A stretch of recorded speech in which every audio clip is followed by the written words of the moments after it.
Welcome to Timeless Learning, the channel where we teach in-demand tech skills that never go out of style.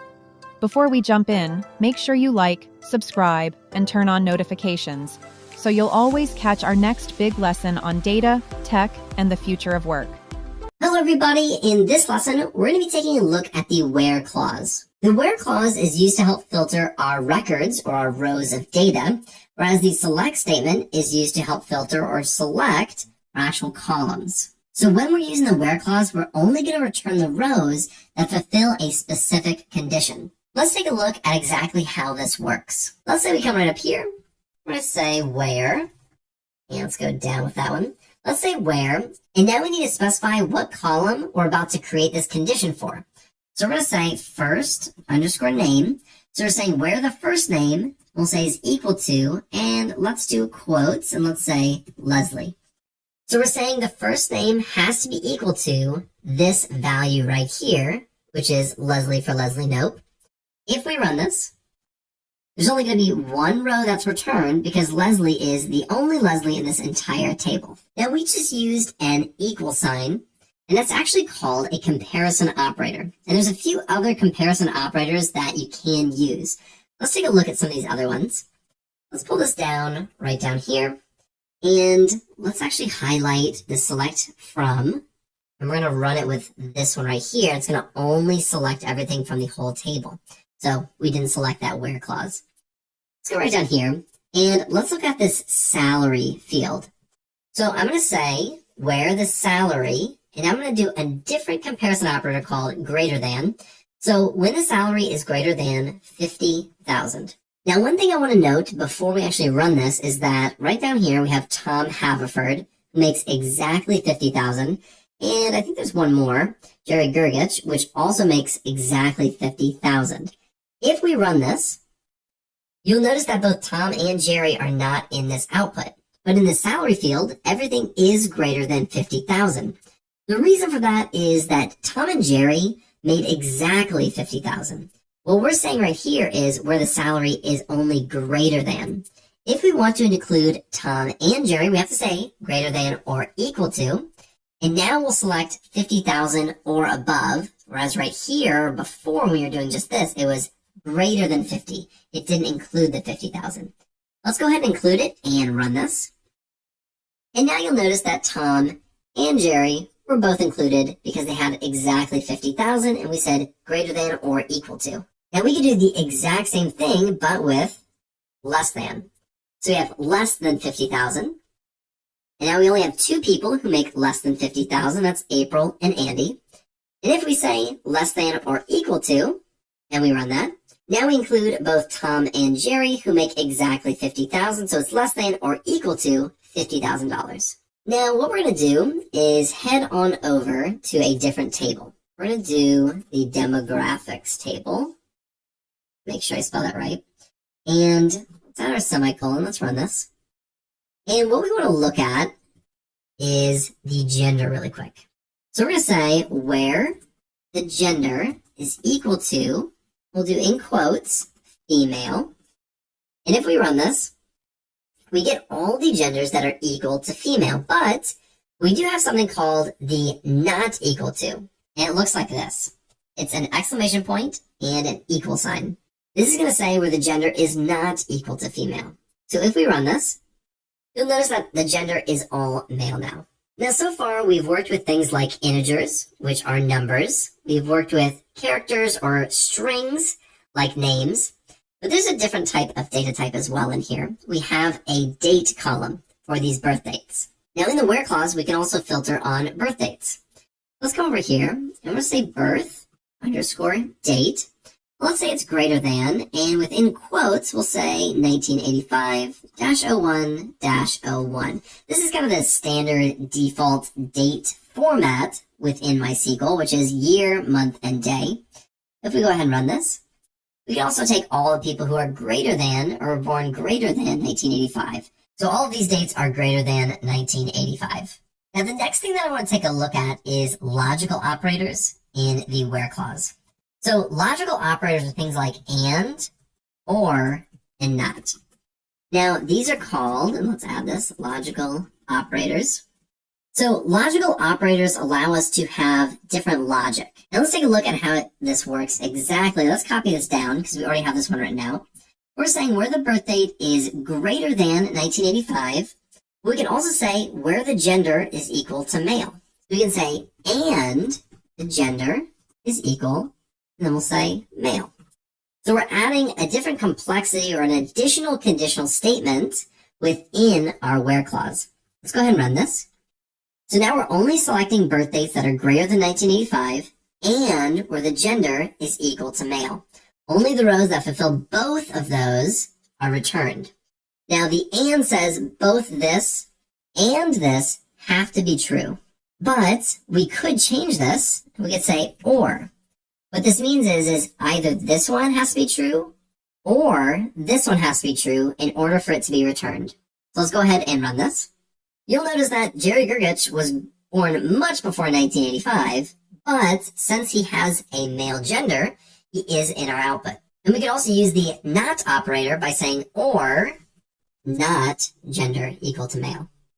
So now what this is saying is the birth date could be greater than 1985, or it could not be equal to male, which is female. So if you look at Leslie Knope, she was born before 1985, but because she is female, she is in the output. Now, like we talked about in the last lesson, there is something called PEMDAS, and that actually applies to these logical operators as well. So if we run this entire table, let's go ahead and run this. If we're looking at this entire table, let's say we want to get someone very, very specific. Let's say we're going to do where the first underscore name is equal to Leslie, and their age has to be equal to 44. That's extremely specific, and we can actually just do it like this. We don't need quotes for integers. We could just do the number if we'd like to. This is very specific. This is only one person. But if we put this in parentheses, we can add an or over here. We could say or the age is greater than, let's just do 55. Let's go ahead and run this, and then we'll take a look at it. So within these parentheses, we have an and operator. What that means is both this condition has to be met and this condition has to be met. And that's only one person, that's Leslie Knope. But then outside of these parentheses, we have another conditional statement, or the age is greater than 55. So what we're saying within these parentheses is that this is an isolated conditional statement. Within these parentheses, if this is true, then in our output, it'll be returned. But then we have an or condition which says, or someone with the age of greater than 55 can also be in the output. So these parentheses can be really helpful when you're actually using it in the where clause with these and, ors, and nots. Now I want to take a look at just one more thing. And let's bring this down here. And let's get rid of this entire thing. Now, the last thing I want to take a look at is a like statement. Now, the like statement is super unique because we can look for specific patterns. We're not necessarily looking for an exact match. Like here, if we said where first underscore name is equal to Jerry. If we're looking for Jerry, it has to be exactly Jerry. But if we take this out, say JER, and then we run it, we get no output. It has to be an exact match. But here's where the like statement comes in. Because we can actually say like JER, and we can add two special sequences or special characters within our like statement. So those special characters are the percent sign and the underscore. The percent sign means anything, and the underscore means a specific value. Let's see how that actually works. So what we're going to do is we're going to say like JER percent sign. That's the first one in this like statement. What this says is the first name is like, starting with JER, but then has anything after it. Doesn't matter what it is, as long as it has JER at the very beginning, it will be returned. Let's go ahead and run this. Now the only person who starts with JER is Jerry. But what if I took the J out of here? Now it's saying it starts with ER, and that's not anybody. What we can do is we can add another percent at the beginning. This is going to say anything comes before, anything comes after. All we're looking for is ER somewhere in their name. Let's go ahead and run this. There still is only one person, and that's Jerry. Now let's come up here, and let's get rid of this. And let's say we're looking for everyone's name who starts with A. We can do that really easily by saying A, percent sign. All that says is it starts with A. We don't have a percent sign before it, which would say this string just has to have an A somewhere in it. If we have it like this, this means an A has to come at the beginning. Let's go ahead and run this. In our output, we have April and an Andy. Now let's take a look at the underscore. If we get rid of this percent sign and we do 2 underscores, 1, 2, this is going to say it starts with an A and then it has 2 characters after it. No more, no less.